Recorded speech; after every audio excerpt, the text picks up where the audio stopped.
الصيني في المقال بتاعه قال لك على فكرة بقى أنا أدعم رؤية السعودية العظمى 2030. يعني الصين النهاردة ترى إن الدولة السعودية عام 2030 هتكون دولة عظمى يحترمها العالم بالكامل. خد بالك اللي بيقول الكلام ده رئيس الصين، ده مش كلام أنا. تقدير الموقف الصيني بيأكد إن السعودية هتكون دولة عظمى على المستوى العسكري والاقتصادي والسياسي إلى آخره. والمهم أيضا موقع الواشنطن بوست الأمريكي قال لك إن الصين ليها مصالح كبيرة جدا في السعودية. قال لك مثلا أزمة الإغلاق بسبب كوفيد 19 اللي حصلت في الصين ضربت جزء كبير من الاقتصاد الصيني، بقى عندها مشكلة في التصنيع وعايزة المزيد من النفط السعودي علشان تشغل مصانعها بأقصى طاقة ممكنة، وبالتالي الصين برضو يعني جاية تدور على مصالحها في المنطقة. وهنا الواشنطن بوست الأمريكية قالت لك على فكرة مهما أمريكا هددت الدول الخليجية مش هيهتم، لأن دول الخليج النهاردة تعيد أو أعادت بالفعل تقييم علاقتها مع الأمريكان والأوروبيين.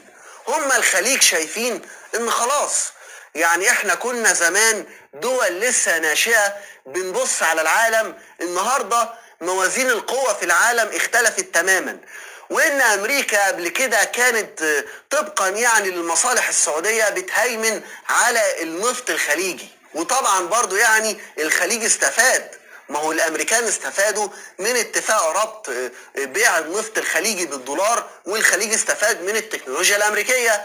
لكن النهاردة موازين العالم اتغيرت خلاص، الخليج النهاردة شايف ان من حقه يكون دولة عظمى. وايضا الواشنطن بوست الامريكية قالت لك ان الامير محمد بن سلمان يبحث عن دور عالمي، ولذلك السعودية النهاردة تبحث عن دور عالمي، عايزة تدور ان يكون ليها كلمة في العالم ده. لان السعودية بالمناسبة حاجة من الاتنين، يا تتحول لقوة عظمى يا اما العالم هيقطعها. بص العالم النهاردة خلينا نكون متفقين بعد حرب اوكرانيا بيقطع في بعضه، فالسعودية ما فيش قدامها اي حاجة الا انها تكون دولة عظمى. لو ما تحولتش لدولة عظمى الدول التانية هتفتري عليها زي ما حصل في العراق كده وسوريا برضو وليبيا. ما هي العراق وسوريا وليبيا دول غنية جدا، لكن ليه شعوبهم النهاردة عندهم فقر مدقع؟ لان الدول دي ما قدرتش تتحول لقوة عظمى. السعودية لازم تتحول لقوة عظمى. وايضا الواشنطن بوست الامريكية قالت لك ان يعني كلام فيما معناه يعني ان السعودية تبحث ايضا عن توطين صناعة التكنولوجيا الصينية على ارضها. ان فكرة ايه؟ اجيب رجل اعمال من الصين، الراجل ده عنده مثلا تكنولوجيا معينة، بيصنع اجهزة منزلية، سيارات كهربائية الى اخره. تعالى يا باشا ابني المصنع بتاعك عندي، انا هدفع جزء من تكلفة بناء المصنع ده مقابل ان انا امتلك جزء من التكنولوجيا دي. ولذلك انا بقول لحضراتكم السعودية بالفعل لازم تتحول لدولة عظمى على المستوى الصناعي وعلى المستوى العسكري والاقتصادي الى اخره. وبالمناسبة ايران من ايام قليلة بعتت بيان لمصر وللسعودية وللخليج، قالوا لهم احنا مستعدين نتفاوض ونحل الخلافات اللي بيننا. طبعا ايران والسعودية الاتنين النهاردة ليهم مصالح كبيرة جدا مع الصين. الصين بتعتمد في جزء كبير من النفط والغاز الطبيعي على استيرادهم من ايران والسعودية. وانا كنت قلت لحضراتكم ان الصين هتقرب ما بين السعودية وايران، لان خلاص الصين لن تقبل ان ايران والسعودية يقعدوا يضربوا في بعض. الصين محتاجة كميات ضخمة من النفط والغاز الطبيعي، ولذلك هذه الزيارة والقمة العربية الصينية هتغير شكل المنطقة تماما، وهتساهم في إحلال السلام ما بين النظام الإيراني والشعوب الخليجية. والملخص زيارة الرئيس الصيني للمنطقة هتغير شكلها تماما. مصر تبحث عن استثمارات وعن حل لأزمة الجنيه، وان انت يعني تسيطر على التضخم اللي بيحصل وتجيب استثمارات خارجية الى اخره. اما السعودية تبحث عن انها تكون البوابة الصينية للمنطقة كلها، تبحث عن طرد النفوذ الامريكي، تبحث عن خطة السعودية العظمى 2030 الى اخره. مشاكل المرور اللي عندنا كان الصينيين منزعجين ان المصانع بتاعتهم علشان تبعت المنتج للمينا تعدي على الدائري، والدائري زحمة، وفين المنطقة الصناعية، العاصمة القاهرة مزدحمة ومش عارفين نشتغل.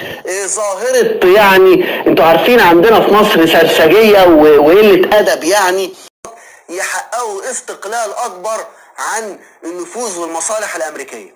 فبشكل عام يعني على المستوى السياسي هذه الزياره مفيده جدا لدول المنطقه.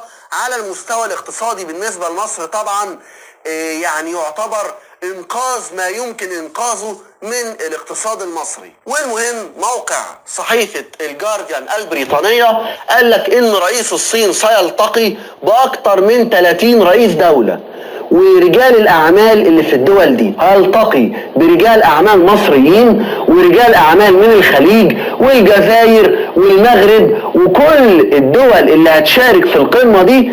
الرئيس الصيني هيلتقي برئيس الدوله ووفد من رجال الاعمال. فواضح كده ان الصين نازله بتقلها، وان الخليج هيتحكم بالاستثمارات دي من خلال طبعا التمويل والاموال اللي عنده. وايضا الجارديان البريطانية نقلت عن مسؤول سعودي وصفته بانه رفيع المستوى.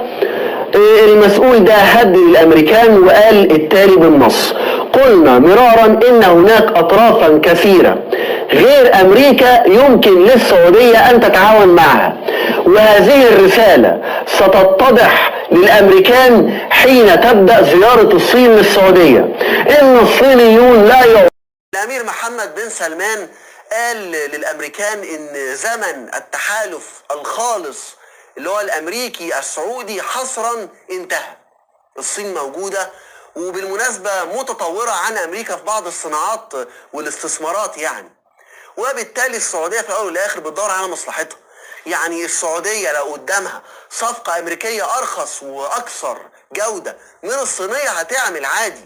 هي دولة في النهاية بتدور على مصلحتها تحتم ان السعودية لازم تكون قوة عظمى. بالمناسبة لازم السعودية في 2030 تكون قوة عظمى، وإلا هيتم، أنا أتوقع يعني لو السعودية ما كانتش قوة عظمى هيتم الاعتداء عليها. السعودية دولة تمتلك ثروات ضخمة جدا، الطامعين في السعودية كتير قوي. فالسعودية إما تكون دولة عظمى أو هيتم يعني التآمر عليها ومحاولة تفكيكها زي ما حصل من 2011 لحد 2019، خصوصا يعني ان بايدن تعهد ان السعودية هتكون دولة منبوذة، وبالتالي السعودية لازم تكون دولة عظمى وإلا هتكون دولة منهارة.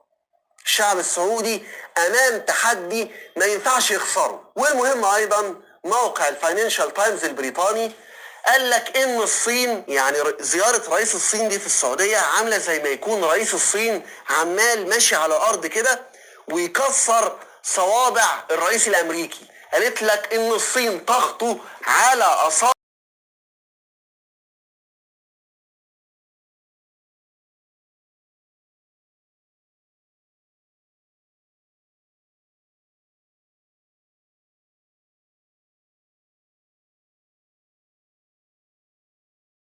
هل في دولة اقتصادها يدار بالشكل ده؟ يعني المفروض تقول ايه للشعب المصري؟ خسروا 50% من مدخراتهم واستحملوا، اكتر من كده ايه تاني؟ انت النهاردة بتتكلم عن انهيار تاريخي للجنيه المصري ما حصلش طول 60-70 سنة. على فكرة دي الحلقة اللي انا عاملها لانتقاد الحكومة وقراراتها، وانهيار تاريخي للجنيه المصري ما حصلش طول 60-70 سنة. على فكرة دي الحلقة اللي انا عاملها لانتقاد الحكومة وقراراتها، واحنا بجد تعبنا. نستحمل ايه اكتر من كده؟ يا جماعة وصلوا صوتكم في التعليقات للحكومة. يمكن الاعلام المصري الحكومي الفاشل ما بيوصلش الصوت، نوصله احنا بقى. اللي عايز يوصل رسالة للحكومة يتفضل يقول رأيه في التعليقات، ما بحذفش اي تعليق. المهم رقم 1، كل محاولات انقاذ الجنيه فشلت تماما. احنا دلوقتي في مرحلة الانعاش. الحلفاء في الخليج وقفوا الدعم المجاني، سلة العملات الاجنبية فيها كوارث والسوق السوداء رجعت تنشط مرة تانية. البضايع واحدة واحدة بتتكدس في الجمارك. المستثمرين الأجانب لا يثقوا في قيمة الجنيه. بالمناسبة العقود الآجلة ل 12 شهر قالت لك الجنيه ب40. معنى العقود الآجلة اتنين يعملوا عقد على أساس سعر الدولار بعد سنة، وطبقا لما هو منشور العقود الآجلة ل 12 شهر الجنيه فيها ب40. أيضا العاملين في الخارج بدأوا مرة تانية يتعاملوا مع السوق السوداء لعدم ثقتهم في تسعير البنك المركزي المصري.